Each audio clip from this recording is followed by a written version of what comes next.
Friends, I am Sanjay Kumar Sinha, Assistant Professor from BCA Department, Mahila College, Chaibasa. Last class of BCA first semester paper, Introduction to Computer Science, we discussed computer architecture. And today we will read next topic, instruction set, processor speed, multiprocessor, and new chapter, primary memory and secondary storage. And today this is 6th lecture.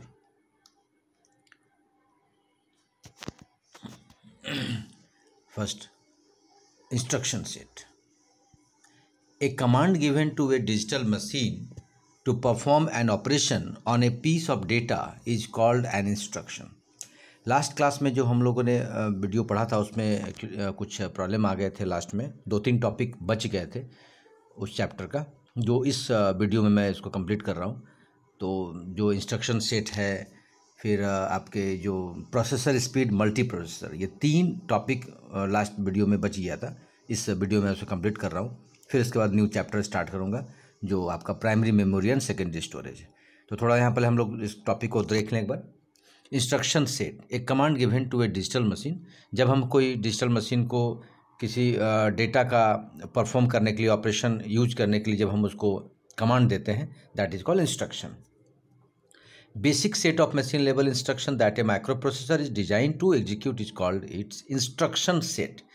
मतलब जब भी कोई microprocessor के through जब design किया जाता है, जो भी मशीन लेवल इंस्ट्रक्शन, जो हम इंस्ट्रक्शन देते हैं कंप्यूटर को या मल्टी प्रोसेसर को कर सकते हैं, तो उसके लिए जो डिज़ाइन किया जाता है उसको हम लोग बोलते हैं इंस्ट्रक्शन सेट, मतलब set of instructions. These instructions do carry out these types of operation. उस इंस्ट्रक्शन में हम लोग क्या क्या ऑपरेशन कर सकते हैं? Data transfer, arithmetic operations, logical operations, control flow, input और आउटपुट एंड मशीन कंट्रोल। तो इतने सारे वर्क हम लोग किसी भी इंस्ट्रक्शन के थ्रू हम लोग कर सकते हैं। सेकेंड जो आपका टॉपिक है प्रोसेसर स्पीड, ठीक है। Every processor has an internal clock that regulates the speed at which it executes instructions and also synchronizes it with other components. हर एक प्रोसेसर का, जो हम लोग माइक्रो प्रोसेसर बात करते हैं या जो भी हम लोग किसी भी कंप्यूटर में जो यूज करते हैं प्रोसेसर, उसका एक स्पीड के लिए एक इंटरनल क्लॉक वहाँ एक लगा होता है, जो कि दूसरे कंपोनेंट के साथ में जब इंस्ट्रक्शन जब हम लोग देते हैं और जब एग्जीक्यूट करता है तो उसका स्पीड को कैलकुलेट वो करता है। The speed at which the processor executes instruction is called clock speed. और जिस स्पीड को प्रोसेसर एग्जीक्यूट के इंस्ट्रक्शन को जब एग्जीक्यूट कराता है तो उसका एक कैलकुलेट करता है, that is called clock speed. Clock speeds are measured in megahertz or gigahertz, where 1 megahertz means 1 million cycles per second। तो क्लॉक स्पीड का एक मेजरमेंट है जो हम लोग उसको मेगाहर्ट्ज और गीगाहर्ट्ज जो के थ्रू हम लोग जान सकते हैं, जिसमें कहता है 1 मेगाहर्ट्ज का मतलब 1 million cycle per second, whereas 1 gigahertz equal to 1 billion cycle per second. Here cycle refers to a single electric signal cycle. मतलब साइकिल का मतलब एक सिंगल इलेक्ट्रिक सिग्नल हम लोग साइकिल जब हम लोग यूज करते हैं उसके लिए यहाँ पर यूज किया गया है। करेंटली प्रोसेसर, आज का जो जितने भी प्रोसेसर सब आ रहे हैं मार्केट में, वो तो 3 गीगाहर्ट्ज का, which is maximum that current technology can attain, जिसमें मैक्सिमम जितने भी टेक्नोलॉजी अभी नए नए टेक्नोलॉजी डेवलप हुआ है जो कंप्यूटर में प्रोसेसर के लिए, तो वो सब यूज हम लोग इसमें करते हैं और वो सपोर्ट भी करता है। Speeds more than this generate enough heat to damage the chip itself. To overcome this, manufacturers are using multiple processor working on parallel on a chip. क्योंकि बहुत सारे जब काफ़ी स्पीड जब चलता है ये इस काम करता है प्रोसेसर, तो चिप को डैमेज करने में भी, क्योंकि काफ़ी हीट होगा तो डैमेज भी कर सकता है। इसलिए देखिएगा आज की डेट में मैक्सिमम जितने भी कंप्यूटर्स आ रहे हैं विदाउट सीपीयू फैन के वो वर्क नहीं करता और हेवी सीपीयू फैन लगा होता है, और इसीलिए मल्टीपल प्रोसेसर का अभी ये खास करके चल रहा है। कई सारे प्रोसेसर एक साथ लगे होते हैं, मैन्युफैक्चरर सब यूज भी कर रहे हैं, तो पैरेलल ऑन ए चिप, एक चिप में कई सारे पैरेलली यूज हो रहा है, ठीक है। नेक्स्ट जो टॉपिक हम लोग को इसमें पढ़ना है मल्टी प्रोसेसर सिस्टम्स। चूँकि अभी हम लोग बात कर रहे थे मल्टी प्रोसेसर का, तो उसके लिए थोड़ा यहाँ पर हम लोग टॉपिक जो दिया है आपको उसको पढ़ेंगे। Most computer systems are single processor system, that is there they only have 1 processor. चूँकि मैक्सिमम जो हम लोग जो जनरली यूज करते हैं ऑफिस में या कंप्यूटर अपने लैब में या घर में, सिंगल प्रोसेसर सिस्टम होता है जिसमें एक प्रोसेसर लगा होता है। हाउएवर मल्टी प्रोसेसर और parallel systems are increasing in important nowadays. जबकि डेट में, आज की डेट में मैक्सिमम जगह मल्टी प्रोसेसर और इस तरह का पैरेलल सिस्टम जो है धीरे धीरे इसका इंपॉर्टेंस बढ़ते जा रहा है. These systems have multiple processor working in parallel that share the computer clock, memory, बस, पेरिफेरल डिवाइसेज एक्सेट्रा. मतलब आज का बहुत सारा सिस्टम जो है जिसमें कई सारे प्रोसेसर लगे होते हैं और पैरेलली वर्क करते हैं, जिसमें कंप्यूटर क्लॉक शेयर करता है, मेमोरी, मतलब ये सारी चीज़ कई सारे प्रोसेसर मिलकर शेयर करते हैं, मेमोरी, बस, peripheral devices etcetera. And image देखिए आप, एक डायग्राम हमने यहाँ पर बनाया है मल्टीपल प्रोसेसर आर्किटेक्चर का. जैसे देखिए CPU 1, CPU यहाँ पर हम लोग 3-4 CPU का एक डायग्राम दिए हैं जो कि एक ही मेमोरी को शेयर कर रहा है. तो इस तरह से कई सारे प्रोसेसर लगे हैं बट मेमोरी को सब शेयर कर रहे हैं. ठीक है. टाइप ऑफ मल्टी प्रोसेसर, दो तरह का मल्टी प्रोसेसर हम लोग देखते हैं यहाँ पर, सिमेट्रिक एंड एसिमेट्रिक. सिमेट्रिक जो है, in this type of systems each processor contain a similar copy of the operating system and they all communicate with each other. Symmetric multi processor का मतलब होगा जो जितने प्रोसेसर उसमें लगे होंगे वो सब का एक ऑपरेटिंग सिस्टम का एक कॉपी इसमें होगा और सब एक दूसरे से कम्युनिकेट करेंगे. All the processors are in a peer-to-peer relationship. No master slave relationship exists between them. मतलब सिमेट्रिक में क्या होगा, हर एक प्रोसेसर एक पीयर टू मतलब एक के दूसरे रिलेशन में और सब कनेक्ट होंगे. मतलब ऐसा नहीं कि एक के अंदर एक, सब पैरेलली वर्क करते रहेंगे. जो सेकंड जो है asymmetric multi processor. In asymmetric system each processor is given A pre defined task. इसमें क्या होता है कि पहले से सारे को टास्क दे दिया जाता है और इसमें एक मास्टर प्रोसेसर बनाया जाता है जो कि स्लेव, उसके अंदर में कई सारे प्रोसेसर जो होंगे लगे होंगे जिसको स्लेव बोलते हैं. तो master processor that give instruction to all the other processor. मतलब जो मास्टर प्रोसेसर होगा वो अपने अंदर जितने भी मल्टी प्रोसेसर लगे हों जो प्रोसेसर लगे होंगे उसको वो मतलब टास्क को वो ट्रांसफ़र करेगा और वर्क कराएगा. और इसीलिए यहाँ पर एसिमेट्रिक मल्टी प्रोसेसर को हम लोग मास्टर स्लेव रिलेशनशिप हम लोग कह सकते हैं. इसका कुछ एडवांटेज हमने यहाँ दिया है और डिसएडवांटेज भी है. एडवांटेज क्या है, more reliable system. Multi processor system में क्या फ़ायदा है कि अगर एक प्रोसेसर मान ली फेल कर गया तो the system will not halt, system आपका बंद नहीं होगा. More economic system. Multi processor system are cheaper than single processor system in the long run. जब अगर बहुत ज़्यादा वर्क करना है तो खास करके जो आपका मल्टी प्रोसेसर में क्या सिंगल प्रोसेसर क्योंकि कभी कभी ज़्यादा सप्लाई मतलब रन करने में प्रॉब्लम करता है, डेटा स्टोरेज दिक्कत करता है, तो ये थोड़ा सस्ता पड़ता है खास करके मल्टी प्रोसेसर सिस्टम में. डिसएडवांटेज क्या है, स्वाभाविक एक्सपेंस बढ़ेगा क्योंकि जब कई सारे प्रोसेसर लगे होते हैं खर्च बढ़ेगा. कॉम्प्लिकेटेड ऑपरेटिंग सिस्टम भी होगा, हर एक ऑपरेटिंग सिस्टम सपोर्ट नहीं करेगा. Large main memory required. जो मेन मेमोरी चूँकि एक मेमोरी कई सारे प्रोसेसर को जब शेयर करेगा तो स्वाभाविक है कि मेमोरी आपका मेन मेमोरी जो है वो आपका लार्ज होना चाहिए. तो ये एक डिसएडवांटेज है जो मल्टी प्रोसेसर का. अब ये आपका जो 3 टॉपिक बचा हुआ था लास्ट वीडियो का, लास्ट क्लास का, तो वो हमने यहाँ कंप्लीट किया और न्यू चैप्टर अब यहाँ से हम लोग पढ़ेंगे जो आपका primary memory and secondary storage है. ठीक है, जो आपका सिलेबस में आप देखेंगे यहाँ पर हम लोग को यहाँ से पढ़ना है primary memory and secondary storage. सबसे पहले इसका इंट्रोडक्शन कि what is primary memory and what is secondary storage. तो सबसे पहले primary memory is computer memory that is accessed directly by the CPU. Clear है, हम लोग पहले भी इसको थोड़ा देख चुके हैं, पढ़ चुके हैं. फिलहाल हम लोग फिर इसको डिटेल्स पढ़ेंगे कि मतलब प्राइमरी मेमोरी एक कंप्यूटर का मेमोरी है जिसको डायरेक्ट एक्सेस कौन करता है, CPU करता है. This includes several types of memory such as the processor, cache and system ROM. और इसमें कई सारे मेमोरी होंगे जैसे processor, cache and system ROM इसमें लगे होते हैं. Therefore, each time we start up your computer, the operating system must be loaded from secondary memory, such as hard drive, into the primary memory or RAM. Primary memory includes ROM and RAM and is located close to the CPU onto the computer motherboard, enabling the CPU to read data from primary memory very quickly indeed. मतलब primary memory में ROM भी होगा, RAM भी होगा और ये locate कहाँ रहता है आपका CPU में, और कंप्यूटर मदरबोर्ड जो मदरबोर्ड होगा उसमें CPU में वहाँ लोकेट रहता है ये. और इसका काम क्या है कि जो भी डेटा CPU के थ्रू आ रहा है वो प्राइमरी मेमोरी के थ्रू जल्दी से वही सबसे पहले एक्सेस करता है, वही रीड करता है. ये था प्राइमरी मेमोरी. नेक्स्ट जो है इसका सेकेंडरी स्टोरेज जो हम लोग यहाँ पर टॉपिक पढ़ रहे हैं. Secondary storage technology refers to storage devices and storage media that are not always directly accessible by a computer. क्योंकि सेकेंडरी स्टोरेज हम लोग जानते हैं क्योंकि ये परमानेंटली स्टोर के लिए जब हम लोग यूज़ करते हैं और ये डायरेक्ट कंप्यूटर से एक्सेस नहीं करता है. जैसे सेकेंडरी स्टोरेज में हम लोग हार्ड ड्राइव, जैसे हार्ड डिस्क, हर एक कंप्यूटर आप देखते हैं हार्ड डिस्क होता है, या USB जैसे हम लोग यूज़ करते हैं आजकल. ठीक है। सेकेंडरी स्टोरेज नॉन वोलेटाइल, मतलब ये क्या परमानेंटली स्टोर करने के लिए। प्राइमरी मेमोरी तो जानते हैं वो वोलेटाइल होता है, पावर कट और कंप्यूटर अगर ऑफ कर दे तो सारा मेमोरी चला जाएगा, टेम्परेली स्टोर करता है। बट सेकेंडरी स्टोरेज जो है ये नॉन वोलेटाइल होता है, मतलब जितना लंबा आप अगर जब तक वो हार्ड ड्राइव या जो भी सेकेंडरी स्टोरेज ख़राब नहीं होता है तब तक वो आपका सारा डेटा स्टोर करके रखे रहेगा। लॉन्ग टर्म स्टोरेज है। It is use to keep programs and data indefinitely, जो भी प्रोग्राम और डेटा हमारे पास है वो जब तक चाहे हम लोग उसको वहाँ स्टोर कर सकते हैं। Without secondary storage all programmes and data would be lost the moment the computer is switched of. अगर सेकेंडरी स्टोरेज हमारे पास नहीं रहेगा तो सारे प्रोग्राम और डेटा चले जाएंगे जब हम लोग कंप्यूटर को ऑफ करेंगे। ठीक है, तो ये एक सिंपल इंट्रोडक्शन था जो प्राइमरी मेमोरी और सेकेंडरी स्टोरेज के बारे में पढ़े। अब आगे हम लोग उसको जो आपके सिलेबस में दिया है उसके अकॉर्डिंग हम लोग आगे पढ़ते चलेंगे।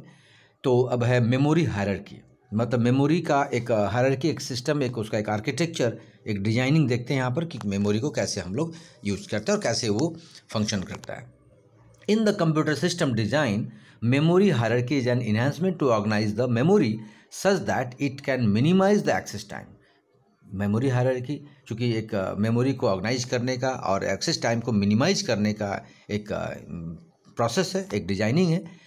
The memory hierarchy was developed based on a program behaviour known as locality of references. Memory hierarchy को डेवलप किया गया है कि किस तरह से रेफर, मतलब किसके थ्रू हम लोग रेफर करेंगे और कैसे वो प्रोग्राम को हैंडल करेगा, कैसे वो यूज करेगा। तो देखिए यहाँ पर हमने लिखा है इसको दो मेन टाइप में मेमोरी हायरार्की को डिवाइड किया गया है। इसका एक डायग्राम नेक्स्ट स्लाइड में आपको हम डिस्प्ले करेंगे। फिलहाल हम लोग यहाँ पर उसको देख लें कि पहला क्या है, एक्सटर्नल मेमोरी या सेकेंडरी मेमोरी कर सकते हैं, जिसमें जैसे मैग्नेटिक डिस्क आ गया, ऑप्टिकल डिस्क आ गया, मैग्नेटिक टेप आ गया, पेरिफेरल स्टोरेज डिवाइसेस जो कि प्रोसेसर के थ्रू उसको हम लोग स्टोर एक्सेस कर सकते हैं। सेकेंड है जो इंटरनल मेमोरी या इसको प्राइमरी मेमोरी भी कर सकते हैं, जिसमें मेन मेमोरी आता है, केस मेमोरी आता है एंड सीपीयू रजिस्टर्स, और ये प्रोसेसर के थ्रू डायरेक्ट इसको एक्सेस हम लोग कर सकते हैं।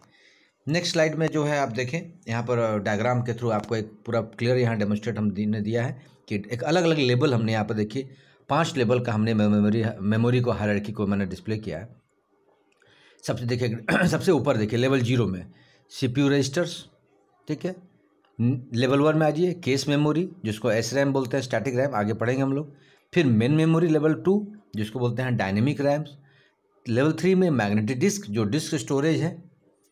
4th लेवल में दोनों आएगा, ऑप्टिकल डिस्क, मैग्नेटिक टेप, मतलब ये दोनों हो सकता है। देखिए लेफ्ट साइड में हमने देखा increase in cost per bit, चूँकि ये नीचे से जैसे ऊपर बढ़ते जाएंगे ये इसका कॉस्ट पर बिट बढ़ते जाएगा। फिर नीचे ऊपर से नीचे की ओर देखिए एक्सेस टाइम भी ये इंक्रीज करते जाएगा ऊपर लेवल 0 से लेवल 4 तक। तो ये एक मेमोरी हायरार्की डिजाइन हमने यहाँ पर आपको डिस्प्ले किया, ठीक है। अब इसको थोड़ा हम लोग यहाँ पर एक्सप्लेन कर लें। कैपेसिटी की अगर देखें बात करें तो it is the global in volume of information the memory can store, मतलब एक कंप्लीट इन्फॉर्मेशन जैसे जैसे मेमोरी स्टोर करता है तो एक कैपेसिटी का हम लोग बात करते हैं। As we move from top to bottom in the hierarchy the capacity increases. अगर टॉप टू बॉटम अगर हायरार्की में देखें तो कैपेसिटी बढ़ते चले जाता है। Access time, it is the time interval between the read और write request and the availability of the data. मतलब इसका क्या है कि रीड और राइट जो हम लोग करते हैं, जो एक्सेस करते हैं, तो डेटा का अवेलेबिलिटी का एक बीच का जो पार्ट है, जो इंटरवल जो टाइमिंग है, वो यहाँ एक्सेस टाइम के थ्रू हम लोग देख सकते हैं। As we move from top to bottom in the hierarchy the access time increases. अगर टॉप टू बॉटम अगर हायरार्की में देखें तो धीरे धीरे एक्सेस टाइम जो है बढ़ते चले जाता है। परफॉर्मेंस का बात करते हैं अगर, तो earlier when the computer system was designed without memory hierarchy design the speed gap increases between the CPU registers and main memory due to large difference in the access time. कहता है जब पहले कंप्यूटर सिस्टम जब design किया जाता था without memory hierarchy designing का, तो उसमें सीपीयू रजिस्टर और मेन मेमोरी के बीच में काफ़ी एक्सेस टाइम का गैपिंग होता था और वो काफ़ी गैपिंग जो है इंक्रीज करता था। This result in lower performance on the system and दस इन्हेंसमेंट वाज रिक्वायर्ड। तो इसके कारण परफॉर्मेंस जो है सिस्टम का लो हो जाता था रिजल्ट, और इसीलिए उसमें इन्हेंसमेंट ज़रूरत था। This enhancement was made in the form of memory hierarchy design because of which the performance of the system increases.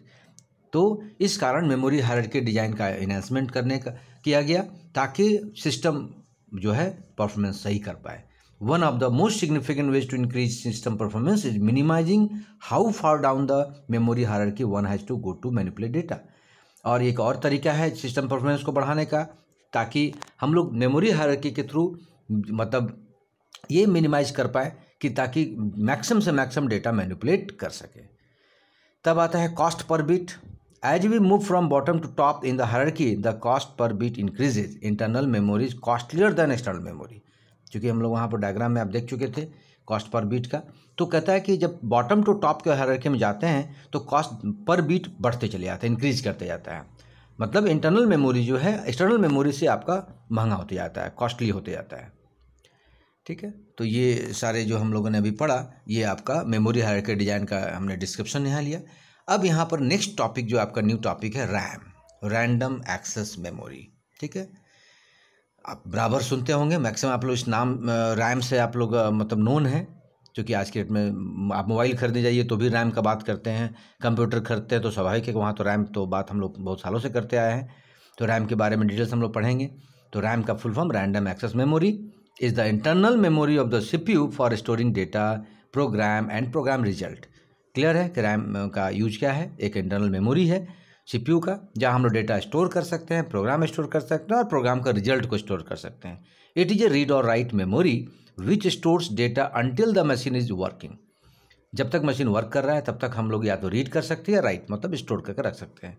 As soon as the machine is switched off data is erased. जैसे ही machine हम लोग computer को of करेंगे, switch off करेंगे, data आपका वहाँ से चला जाएगा। इसलिए हम उसको कहते हैं टेम्पररी, यहाँ डेटा हम लोग स्टोर करने के लिए हम लोग इसका रैम का यूज करते हैं। देखिए नेक्स्ट स्लाइड में, access time in RAM is independent of the address, that is each storage location inside the memory is as easy to reach as other locations and take the same amount of time. Data in the RAM can be accessed randomly but it is very expensive। कहता है जो RAM में जो address हम लोग use करते हैं, जो मेमोरी का एड्रेस है, हर एक जगह अलग अलग उसका लोकेशन मेमोरी में वहाँ पर स्टोर होता है और वहाँ हम लोग आसान होता है वहाँ लोकेशन तक पहुँचना। मतलब एक ही टाइम पर हम लोग वहाँ पर कई जगह लोकेशन में हम लोग जा सकते हैं। और इसीलिए चूँकि ये एक्सेस हम लोग रैंडमली मतलब कहीं भी हम लोग इसमें डेटा सेव कर सकते हैं, इसलिए एक्सपेंसिव भी इसको हम लोग कहते हैं। रैम इज वोलेटाइल, मतलब वोलेटाइल का मतलब जब तक कंप्यूटर ऑन है तब तक आपका डेटा वहाँ पर स्टोर रहेगा। जैसे ही कंप्यूटर हम लोग स्विच ऑफ करेंगे डेटा आपका चला जाएगा, या तो अचानक मान ले पावर फेलियर हो गया, किसी कारण से कंप्यूटर बंद हो गया। हालांकि आज के डेट में UPS सिस्टम लगा हुआ है जिसको अनइंटरप्टेड पावर सिस्टम भी बोलते हैं, तो उसके थ्रू आज के डेट में हालांकि कंप्यूटर बंद नहीं हो रहा है तो स्टोर भी रहता है। RAM is a small, RAM छोटा रहता है फिजिकल साइज में भी और डेटा को होल्ड करने में भी। ठीक है, आपको यहाँ पढ़ना है कि RAM is of 2 types. RAM 2 तरह का होता है। देखिए बगल में एक छोटा सा डायग्राम भी हमने रैम का आपको दिखाया है ताकि आप देख के समझ सकें। इस तरह रैम पतला एक चिप होता है, ठीक है, जो मदरबोर्ड में इसको हम लोग लगाते हैं। ये बाहर से लगा होता है और क्लिप के थ्रू ये फंसा रहता है, इसको हम लोग निकाल भी सकते हैं मदरबोर्ड से। 2 तरह का रैम होता है, SRAM and DRAM। Static RAM SRAM मतलब, और डायनेमिक रैम DRAM। हालांकि अब जो आ गया दोनों को मिक्स करके SD रैम आजकल और DDR जो आजकल देखते होंगे आजकल नाम, ये तो हालांकि चूँकि हम लोग को पहले से सुनते पढ़ते आ रहे हैं तो इसको हम लोग पहले यहाँ बेसिकली जान लेंगे। हालांकि आजकल तो DDR और 1 2 3 ये सब चल रहा है। ठीक है, और भी बहुत सारे रैम आ गए आज की डेट में। फिलहाल चूँकि सिलेबस में आपको पढ़ना था इसको हम लोग पहले पढ़ लेंगे। तो SRAM जो है स्टैटिक रैम जो है, the word static indicate that the memory retains it contents as long as power is being supplied. जब तक उसमें पावर रहेगा तब तक उसमें, स्टैटिक मतलब फिक्स, मतलब मेमोरी में डेटा आपका कंटेंट रहेगा। However data is lost when the power gets down due to failure volatile nature. मतलब डेटा तब लॉस्ट होगा जब पावर आपका कट होगा, मतलब कंप्यूटर बंद होगा। इस RAM chips use a matrix of 6 transistor and no capacitor. अब इसका एक इंटरनली जो इसका जो आर्किटेक्चर है उसके बारे में यहाँ पर कहता है 6 ट्रांजिस्टर होता है, कैपेसिटर इसमें नहीं होता है। Transistor do not require power to prevent leakage. ठीक है, so SRAM need not be refreshed on the regular basis. मतलब इसको पावर चूँकि ज़रूरत नहीं होता है इसमें, चूँकि स्टोर कर तो टेम्परली स्टोर करता है, इसलिए इसको बार बार रिफ्रेश करने की ज़रूरत रेगुलर नहीं ज़रूरत पड़ती है। There is extra space in the matrix, hence SRAM use more chips than DRAM for the same amount of storage space, making the manufacturing cost higher. ठीक है, ये चूँकि इसका हायर कॉस्ट थोड़ा बढ़ जाता है, चूँकि इसमें DRAM जो आगे हम लोग पढ़ेंगे इसके मुकाबले कई सारे चिप्स उसमें लगे होते हैं, इसलिए SRAM जो है ज़्यादा हम लोग केस मेमोरी के लिए यूज़ करते हैं। और चूँकि ये एक्सेस इसमें फास्ट कर सकते हैं इसलिए SRAM का यूज जनरली होता है। इसका कैरेक्टरिस्टिक्स क्या है? एक तो long life, large size, faster, expensive, case memory के लिए यूज करते हैं, और हाई पावर कंजप्शन। ठीक है, चूँकि हाई पावर मैक्सिमम पावर ये कंजप्ट करता है। ये था SRAM। नेक्स्ट जो आपको इसमें देखना है DRAM, जिसको बोलते हैं डायनेमिक रैम। डायनेमिक का मतलब होता है कंटिन्यू, मतलब डायनेमिक मतलब चेंज होता रहे, कंटिन्यूसली रिफ्रेश करना पड़ेगा डेटा को मेंटेन करने के लिए। आप देखते हैं बराबर रिफ्रेश करते हैं कभी मोबाइल या कंप्यूटर, मतलब फिर से वो अपना मतलब रीराइट करेगा, या जो भी प्लेसिंग है मेमोरी में सर्किट को फिर से रीराइट करेगा। और बार बार हम लोग जब करते हैं तो 100 टाइम्स, मतलब कहता है डेटा सेवरल 100 टाइम पर सेकेंड, तो वो अपने डेटा को फिर से वो अपना मैनेज करेगा और रिफ्रेश करते करते हम लोग डेटा को मेंटेन कर सकते हैं। D RAM is use for most system memory as it cheap and small, क्योंकि ये छोटा होता है और डी रैम हम लोग कई सारे सिस्टम मेमोरी के लिए यूज किया जाता है। All the RAMs are made of memory cells, ठीक है, which is compose on 1 capacitor और 1 ट्रांजिस्टर। नीचे आप डायग्राम में आप देख रहे हैं, सॉरी डायग्राम में तो रॉम है, तो ये चूंकि इसका डायग्राम हमने नहीं दिया है, तो ये जो है जनरली इसमें एक कैपेसिटर और एक ट्रांजिस्टर इसमें लगा होता है। यहाँ पर कैरेक्टरिस्टिक्स हमने दिखाया है डी रैम का। एक तो शॉर्ट डेटा लाइफ टाइम, मतलब कम समय के लिए अगर यूज़ करना है तो ये डी रैम यूज करते हैं। इसको रिफ्रेश हम लोगों को लगातार करना होता है। इस रैम के मुकाबले ये कंपेयर अगर करें तो स्लो है। रैम के लिए के रूप में इसको इस्तेमाल कर सकते हैं। स्मॉलर इन साइज में स्मॉल है, लेस एक्सपेंसिव, सस्ता है स्टैटिक रैम्स के मुकाबले, और लेस पावर कंजप्शन इसका कम है। तो ये था अभी जो हम लोगों ने पढ़ा, ये था रैम का 2 टाइप, जो एस रैम और डी रैम पढ़ रहे थे हम लोग। अब हम लोग नेक्स्ट जो पार्ट है आपका रोम, ठीक है, रीड ओनली मेमोरी। क्योंकि आज के डेट में आप जब मोबाइल खरीदते हैं तो वहाँ भी आप रोम पूछते हैं कि कितना रोम है इसमें, तो भी आप लोग इसको नाम से नोन है। तो ROM stands for read only memory, the memory from which we can read only but cannot write on it. अब इस मेमोरी में क्या कहता है कि रीड हम लोग कर सकते हैं बट इसमें हम लोग कुछ लिख नहीं सकते। This type of memory is non volatile, मतलब ये एकदम फिक्स होता है, कंप्यूटर बंद भी होगा कोई फर्क नहीं पड़ेगा, वो डेटा ऑलरेडी उसमें रहेगा, लॉस्ट नहीं करेगा data. The information is stored permanently in such memories during manufacturing, मतलब ये चूँकि जब कंपनी जब मदरबोर्ड बनाती है उस वक्त ही रोम में ये परमानेंटली जो भी स्टोर करना है स्टोर कर देती है। A ROM store such instruction that are required to start a computer. खास करके रोम एक्चुअली, जैसे या तो मोबाइल आप बात कर रहे हैं तो मोबाइल भी ऑन करने के लिए कहीं ना कहीं तो डेटा स्टोर करना होगा परमानेंटली, या कंप्यूटर में भी अगर मान लें कि हमको कुछ इंस्ट्रक्शन देना है जो कंप्यूटर स्टार्ट कर सके, तो ये सारी चीज़ रोम में स्टोर होता है। नीचे डायग्राम में आप देख सकते हैं वो एक चिप पे लगा होता है जो फिक्स होता है, मतलब इसको हम लोग निकाल नहीं सकते मदरबोर्ड से, मदरबोर्ड में लगा होता है।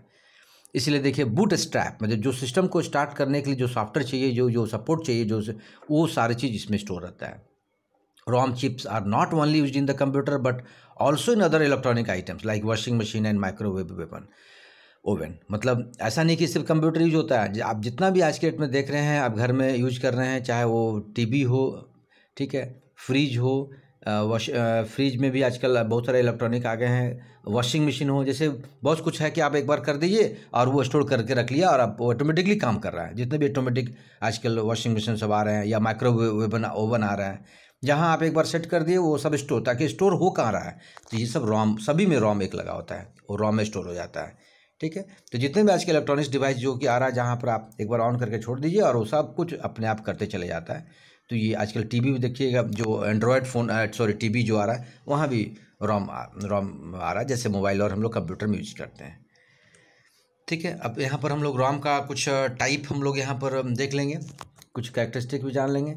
सबसे पहले एम रोम, जिसको मास्क्ड रोम बोला गया है, ये एक्चुअली सबसे पहला रोम है जो where hardwire wire device that contained a pre programmed set of data और इंस्ट्रक्शन। एक्चुअली इसमें पहले से डेटा इंस्ट्रक्शन बनाकर प्री प्रोग्राम करके स्टोर कर दिया जाता था, और इसीलिए इसको हम लोग मास्क्ड रोम बोलते हैं, जो इनएक्सपेंसिव, बहुत खर्चीला नहीं होता था। ये सबसे पहले शुरू में आता था। फिर उसके बाद आया PROM, programmable read only memory. इसमें क्या है कि एक बार जब मतलब ये रीड ओनली मेमोरी है, एक बार यूजर इसको यूज करता है और एक्चुअली ब्लैंक प्रॉम पहले रहता है, और इस पर इंटर द डिजायर्ड कंटेंट, हम लोग जो भी चाहते हैं उस प्रॉम में हम लोग स्टोर करके फाइनली रख सकते हैं permanently. Inside the PROM chip there are small fuses with are burned open during programming. मतलब जब प्रोग्रामिंग होता है, जब हम लोग इसमें स्टोर करते हैं तो उसमें छोटा छोटा फ्यूज लगा होता है इस चिप में, ठीक है, और ये इरेजेबल नहीं होता है, मतलब एक बार प्रोग्राम कर दिए वो एक जगह फिक्स हो गया और फिर हम लोग उसको डिलीट नहीं कर सकते। नहीं, उसके बाद आया ई PROM, erasable and programmable read only memory. E prom जो है, इसमें हम लोग अल्ट्रा वायलेट लाइट के थ्रू हम लोग इरेज भी कर सकते हैं, जो भी वहाँ पर स्टोर किए हुआ डेटा या जो भी इंस्ट्रक्शन, उसको हम लोग मतलब इरेज कर सकते हैं अप टू 40 मिनट्स तक। Usually an EPROM eraser achieve this function during programming an electrical charge is trapped on a insulated gate region, the charge retain for more than 10 years. मतलब एक बार उसको charge करके वहाँ पर अगर store कर दिया गया जो भी प्रोग्रामिंग या जो भी इंस्ट्रक्शन, 10 साल तक वो रह सकता है, क्योंकि इसमें लीकेज का कोई पाथ नहीं है। फॉर इरेजिंग, अगर उसको इरेज करना है तो अल्ट्रा वायलेट लाइट के थ्रू हम लोग वहाँ पर एक क्रिस्टल बोलता है क्वाड क्रिस्टल विंडो लीड के थ्रू हम लोग वहाँ पर जब अल्ट्रा वायलेट लाइट अगर हम लोग वहाँ पर डालेंगे तो वो उसको डिलीट कर सकता है और इरेज कर सकता है। क्योंकि हम नॉर्मल यूज नहीं कर सकते, वो ऑलरेडी सील्ड रहता है स्टिकर के थ्रू, इसीलिए उसको हम लोग फिर इसको मतलब जो भी हार्डवेयर लोग जो इंजीनियर होते हैं वो उसको चार्ज कर सकते हैं। ये था ई प्रॉम। फिर इससे भी डेवलप आया ई प्रॉम, मतलब electrically erasable and programmable read only memory. E prom जो है ये प्रोग्राम इलेक्ट्रिकली इसको इरेज कर सकते हैं, और ये भी कहता है 10,000 टाइम इसको हम लोग रिप्रोग्राम कर सकते हैं, मतलब डिलीट करके फिर से उसमें हम लोग स्टोर कर सकते हैं। इरेज और प्रोग्रामिंग दोनों हम लोग 4 to 10 मिली सेकेंड हम लोग यूज कर सकते हैं। ई प्रॉम कहीं भी इसका हम लोग इरेज कर सकते हैं और प्रोग्राम कर सकते हैं। और कहता है can be erase 1 byte at a time, मतलब एक बार में 1 बाइट हम लोग इरेज कर सकते हैं, rather than erasing the entire chip, मतलब एक साथ हम लोग पूरे इंटायर चिप को इरेज नहीं कर सकते। Hence the process of reprogramming is flexible but slow, मतलब इसमें रीप्रोग्रामिंग का आसान ऑप्शन है बट स्लो होता है। ठीक है, रोम का जो है कुछ एडवांटेज है यहाँ पर हम लोग देखेंगे। एक तो नॉन वोलेटाइल नेचर, मतलब कंप्यूटर कितना ही बंद हो जाए, स्विच ऑफ हो जाए, कोई फर्क नहीं पड़ेगा, वो परमानेंटली स्टोर होगा। कैनॉट बी एक्सीडेंटली चेंज्ड, ऐसा नहीं कि अपने से कभी भी चेंज हो गया, ऐसा भी नहीं हो सकता। रैम से चीप होता है, टेस्ट करना आसान होता है, रैम से मोर रिलेबल है, static and do not require refreshing, बार बार रिफ्रेश करने की जरूरत नहीं है, ये फिक्स होता है। Contents are always known at can be verified, content चूँकि ऑलरेडी उसमें स्टोर रहता है तो हम लोग कभी भी उसको वेरीफाई कर सकते हैं। ठीक है, अब हम लोग को नेक्स्ट टॉपिक जो पढ़ना है इसमें classification of secondary storage device, जो आपके सिलेबस में दिया है। तो यहाँ हम लोग कुछ सेकेंडरी स्टोरेज डिवाइस के बारे में पढ़ेंगे। क्लासिफिकेशन में सबसे पहला है magnetic storage media. Magnetic media is coated with a magnetic layer which is magnetized in clockwise or anti-clockwise direction. When the disk moves, the head interprets the data stored at a specific location in binary ones and zero at reading. Magnetic media जो चूँकि ऐसे कई सारे storage media जैसे hard disk है, floppy disk है, अब तो फ्लॉपी डिस्क आना बंद हो गया, अब तो CD DVD भी जल्दी नहीं मिल रहा है, एंड मैग्नेटिक टेप, तो ये सारा जो है मैग्नेटिक स्टोरेज मीडिया में आता है, जो एक्चुअली क्लॉकवाइज या एंटी क्लॉक, मतलब क्लॉकवाइज या उसका उल्टा जस्ट डायरेक्शन में मूव करता है, और 1-0 के रूप में बाइनरी जो हम लोग जानते हैं बाइनरी नंबर के रूप में रीड करता है, डेटा स्टोर भी करता है। हार्ड डिस्क के बारे में थोड़ा जान लेंगे, क्योंकि हार्ड डिस्क बहुत सालों से चल रहा है और आज भी चल रहा है। Hard disk consist of 1 or more circular disk called platter. Actually जो उसमें सर्कुलर डिस्क लगा होता है उसके अंदर में, हम लोग तो ऊपर से देखते हैं लेकिन बट अंदर में एक प्लेटर लगा होता है जो सर्कुलर होता है और वो एक स्पिंडल, बीच में एक स्पिंडल के थ्रू वो पूरा माउंट करता है, घूमते रहता है। Each surface of A platter is coated with a magnetic material, और जो प्लेटर होता है एक्चुअली वो कोटेड रहता है मैग्नेटिक मटेरियल से। Both surface of each disk are capable of storing data except the top and bottom disk where only the inner surface is used. तो दोनों मतलब डेटा स्टोर करने के लिए हम लोग टॉप और बॉटम यूज करते हैं जब इनर सर्फेस यूज होता है। The information recorded on the surface of the rotating disk, मतलब रोटेट होता रहता है, और उसमें हम लोग देखिएगा आप हार्ड डिस्क को अगर हाथ कान में लगा सुनेंगे तो यूज जब होते रहता तब तो वो रोटेट होगा तो आवाज़ हल्का हल्का आवाज़ आएगा, तो जाके उसमें इन्फॉर्मेशन रिकॉर्ड होते रहता है। These heads are joint to a common arm known as access arm, और उस हेड का ज्वाइनिंग जो होता है उसको हम बोलते हैं एक्सेस आर्म। सेकेंड जो आपको है पढ़ना है इसमें optical storage media. In optical storage media information is stored and read using a laser beam. Optical जो होता है जैसे CD या DVD आप देखते हैं, अब तो जैसे बात कर रहे थे ना, ये अभी मार्केट से अब धीरे धीरे आउट हो रहा है, मतलब जो पहले के लोग रखे वही मिल रहे हैं, तो कंपनी अब मैन्युफैक्चर ही करना बंद कर दिया है। The data is stored as a spiral pattern of pits and ridges denoting binary 0 and binary 1। Actually ये लेज़र बीम के थ्रू स्टोरेज मीडिया इन्फॉर्मेशन को स्टोर करता था, और ये भी एक स्पायरल पैटर्न बीट्स मूव करता था और ये बाइनरी वो 0 और 1 के रूप में वहाँ पर ये स्टोर करता था। ठीक है, ये ऑप्टिकल स्टोरेज मीडिया CD और DVD जो आता था। थर्ड जो है solid state memories. Solid state storage devices are based on electronic circuit with no moving part like the reels of tape, spinning disk etcetera. Solid state storage devices uses special memories called flash memory to store data. Solid state drive or flash memory is used mainly in digital cameras, pen drives और USB flash drive. Pen drive आप लोग बराबर देखते हैं आजकल ज़्यादा use हो रहा है, जो USB फ्लैश ड्राइव हम लोग कर सकते हैं। डिजिटल कैमरा में भी इसका यूज हो रहा है, कहीं भी आप चिप जो देखते हैं आजकल, आप छोटा सा चिप लगा के आप कहीं भी आप ले जाते हैं वहाँ पर यूज हो जाता है। तो ये एक्चुअली वो सॉलिड स्टेट मेमोरी इसको बोलते हैं, जिसमें कोई रील्स, कोई टेप, कोई स्पिनिंग डिस्क नहीं है, कुछ नहीं है, वो एक चिप होता है ठीक है, जिसमें हम लोग कोई भी डेटा को स्टोर हम लोग परमानेंटली कर सकते हैं और उसको डिलीट भी कर सकते हैं। तो जो मेमोरी चिप आप देखते हैं फ़ोन में भी यूज हो रहा है, कैमरा में भी यूज हो रहा है आजकल, डिजिटल कैमरा में, ठीक है, उसको लेकर आप कहीं भी आप उसका आजकल रीडर आता है, उसमें लगाएंगे, आप डेटा एक्सेस कर सकते हैं।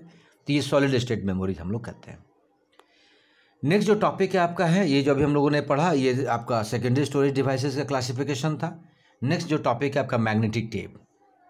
In magnetic tape only one side of the ribbon is used for storing data. नीचे एक डायग्राम में देखिए, क्योंकि ये एक रिबन के जैसा स्टोर करता है और एक राउंड पूरा मूव करते रहता है। It is sequentially memory which contains the thin plastic ribbon to store data and coated by magnetic oxide. ये एक्चुअली प्लास्टिक रिबन जो है डेटा स्टोर करने के लिए, और किससे कोटेड रहता है? मैग्नेटिक ऑक्साइड से।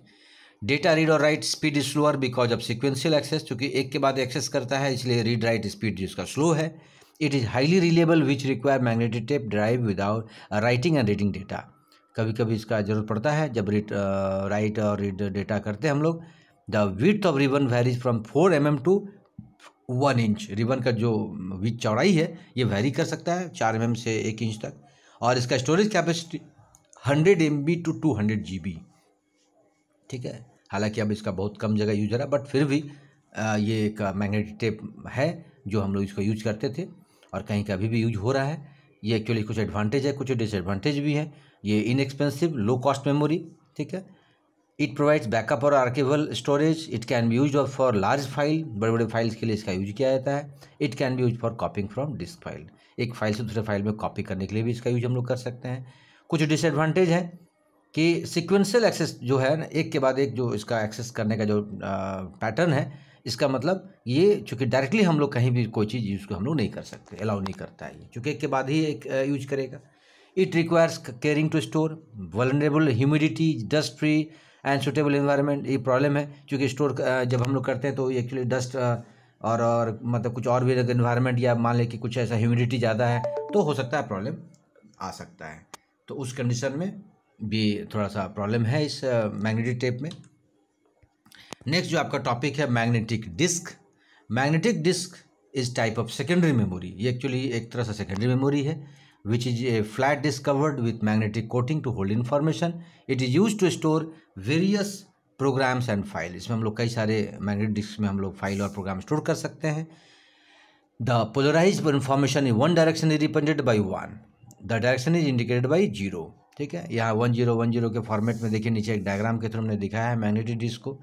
ठीक है, ये एक्चुअली रैम से एक्सपेंसिव जो है, लेस कम है उससे, और इसमें डेटा हम लोग ज़्यादा स्टोर कर सकते हैं, but data access rate is slower. मतलब मेन मेमोरी से ये एक्सेस रेट इसका स्लो है। चूँकि ये सेकेंडरी मेमोरी है, डेटा कैन बी मॉडिफाइड और can be deleted easily in the magnetic disk memory. आसानी से हम लोग मॉडिफाई डिलीट कर सकते हैं, और ये एक्चुअली रैंडम, मतलब कहीं से भी डेटा हम लोग यहाँ से एक्सेस कर सकते हैं। ये इसमें बेनिफिट है। कुछ एडवांटेज डिसएडवांटेज भी यहाँ पर है। ये इकोनॉमिकल मेमोरी इसको बोला गया है। ये डायरेक्ट एक्सेस कहीं से भी हम लोग पॉसिबल है। इट कैन स्टोर लार्ज, अगर ज़्यादा डेटा हमको रखना है तो भी इसका यूज कर सकते हैं। It has better data transfer rate than magnetic tape. Magnetic tape से चूँकि कंपेयरिंग किया जाए तो इसका ट्रांसफर रेट ज़्यादा है, बेटर है। इट है less prone to corruption of data. मतलब मैग्नेटिक टेप के मुकाबले देखा जाए तो डेटा का करप्शन, मतलब प्रॉब्लम होना थोड़ा इसमें सेफ है। डिसएडवांटेज क्या है कि चूँकि रैम से मतलब उसका मुकाबला किया गया है तो एक्सपेंसिव है, बट मैग्नेटिक टेप के मेमोरी के मुकाबले थोड़ा खर्चीला ज़्यादा है। और it need clean and dust free. इसको भी थोड़ा वही है, डस्ट फ्री इन्वायरमेंट चाहिए, क्लीन चाहिए, रखना पड़ता है। These are not suitable for sequential access. ठीक है, हाँ, आप देखेंगे जो पहले CD राइटर और जो आता था DVD राइटर, उसी वही है, क्योंकि उसमें हम लोग फिर डस्ट वगैरह आता था तो हम लोग साफ़ करना पड़ता था, और ये भी सिक्वेंशियल एक्सेस के लिए ये सूटेबल नहीं है। नेक्स्ट जो है आपको पढ़ना है इसमें ऑप्टिकल डिस्क। अब यहाँ पर थोड़ा मैग्नेटिक मेमोरी के कंपेयर करते हैं तो optical disk is a relatively new secondary storage medium. आज की डेट में जो है नया सेकेंडरी स्टोरेज मीडियम कर सकते हैं। It is had provided to be promising random medium for high capacity secondary storage at it can store large amount of text of data in limited space. मैंने कम से कम स्पेस में हम लोग maximum data हम लोग ऑप्टिकल डिस्क में हम लोग स्टोर कर सकते हैं। And optical disk contains of a rotating disk which is coated. यहाँ भी एक तरह से ऑप्टिकल जो रोटेटिंग होगा और कोटेड रहता है विद इन थिन मेटल। ठीक है, हाईली रिफ्लेक्टिव होता है मेटल के थ्रू। लेजर बीम टेक्नोलॉजी यहाँ यूज किया था रिकॉर्डिंग और रीडिंग डेटा के लिए। Due to this optical disk are also known as laser disk, इसीलिए इसको हम लोग ऑप्टिकल लेजर डिस्क भी कभी कभी कहते हैं। इसका कुछ प्रॉपर्टीज हैं। स्टोरेज कैपेसिटी, ये भी ऑप्टिकल स्टोरेज में चूँकि काफ़ी डेटा हम लोग इसमें स्टोर कर सकते हैं। डेटा ट्रांसफर रेट, ये भी एक डेटा हम लोग यहाँ पर इस स्टोरेज सिस्टम में रेफर कर सकते हैं, मतलब इसका ट्रांसफर रेट थोड़ा ज़्यादा रहता है बाकी के मुकाबले। एक्सेस टाइम, ये भी एक तरह से ऑप्टिकल स्टोरेज सिस्टम में यहाँ डेटा हम लोग एक्सेस टाइम हम लोग यहाँ कैलकुलेट कर सकते हैं। लास्ट जो आपका टॉपिक है इसमें हम लोग को पढ़ना है इस आपका प्राइमरी और सेकेंडरी मेमोरी स्टोरेज में magneto optical disk, MO disk इसको बोलते हैं। A magneto-optical disc is a rewritable disc that makes use of both magnetic disc and optical technology. ये एक्चुअली रीराइटेबल मतलब हम लोग फिर से इसको यूज कर सकते हैं, और एक तरह से ऑप्टिकल टेक्नोलॉजी इसमें देखिए दोनों मिक्स है, मतलब मैग्नेटिक और ऑप्टिकल दोनों। अभी जो हम लोग पढ़ रहे थे पहले मैग्नेटिक अलग था ऑप्टिकल, अब यहाँ पर दोनों ही टेक्नोलॉजी को यहाँ पर मतलब एक साथ मिक्स किया गया है। It is similar to a magnetic diskette except for it larger size, क्योंकि इसको हम लोग तरह से मैग्नेटिक जो डिस्केट है चूँकि साइज़ के अगर देखा जाए तो उसको छोड़कर बाकी वो सेम है। Magnetic optical disk are seldom manufactured and use due to the advent of flash drive and DVD और CD drive which are less expensive and have better writing time and reliability. क्योंकि DVD CD से उससे expensive कम है और इसलिए इसका आज के डेट में ज़्यादा मैन्युफैक्चर हो रहा है। ठीक है। Magneto optical disk are also known as magneto optical drive and MO drive, इसको शॉर्ट हम लोग एमओ ड्राइव भी कर सकते हैं। कुछ फीचर इसके नीचे देखिए, it is capable of having high data intensity by means of magnetic read और write head and a laser, मतलब काफ़ी अगर ज़्यादा हम लोग डेटा इंटेंसिटी अगर चाहिए जो मैग्नेटिक रीड और राइट करना हो हेड के थ्रू लेज़र के थ्रू, तो हम लोग इसको आसानी से कर सकते हैं इस एमओ डिस्क में। Like diskette the magneto optical disk allows multiple rewrite, चूँकि डिस्केट के थ्रू कई सारे इसमें हम लोग यहाँ पर मैक्सिमम रीराइट हम लोग कर सकते हैं। The magneto optical disk is a special removable disk, ये रिमूवेबल है, इसको आराम से हम लोग सिस्टम से निकाल कर कहीं भी इसको यूज कर सकते हैं। The driver for a magneto optical disk can verify the information written to the disk and will report any error to the operating system. This often result in faster reading but slower writing although it helps make data storage more reliable, क्योंकि इसका जो driver होता है जो software वो उसी disc में store रहता है, और वो को भी अगर ऑपरेटिंग सिस्टम में अगर कुछ प्रॉब्लम है तो तुरंत वो एरर भी शो कर देता है। हालांकि ये रीडिंग इसका थोड़ा फास्टर है बट राइटिंग थोड़ा स्लो है। ठीक है। हालांकि डेटा स्टोरेज में इसका हम लोग काफ़ी मदद मिलता है। The design of the drive allows the inserted disk to be expose to the magnetic head on the one side and to the laser on the other side. इसका जो डिजाइनिंग किया हुआ है अंदर में डिस्क का इंसर्ट जो हम लोग करते हैं, तो वन साइड एक तरफ मैग्नेटिक हेड है और दूसरी तरफ लेजर होता है इसका। Its writing speed is faster than that of diskette but is slower than that CD और DVD drive. CD DVD drive के मुकाबले ये स्लो है बट राइटिंग इसका फास्ट है। इसका convenience and reliability are much better than those of diskette along with high data capacity, मतलब चूँकि आसान है और दूसरे डिस्केट के मुकाबले मच बेटर है, तो हाई डेटा कैपेसिटी भी हम लोग कर सकते हैं। तो ये सारी चीज़ आज हम लोगों ने यहाँ अलग अलग तरीके के बहुत सारे हम लोगों ने प्राइमरी मेमोरी और सेकेंडरी स्टोरेज के बारे में हम लोगों ने पढ़ा। तो इतना ठीक है, आप इसको पढ़ें और फिर नेक्स्ट हम लोग लेक्चर के साथ आगे फिर क्लास हम लोग आएंगे। Okay, thank you.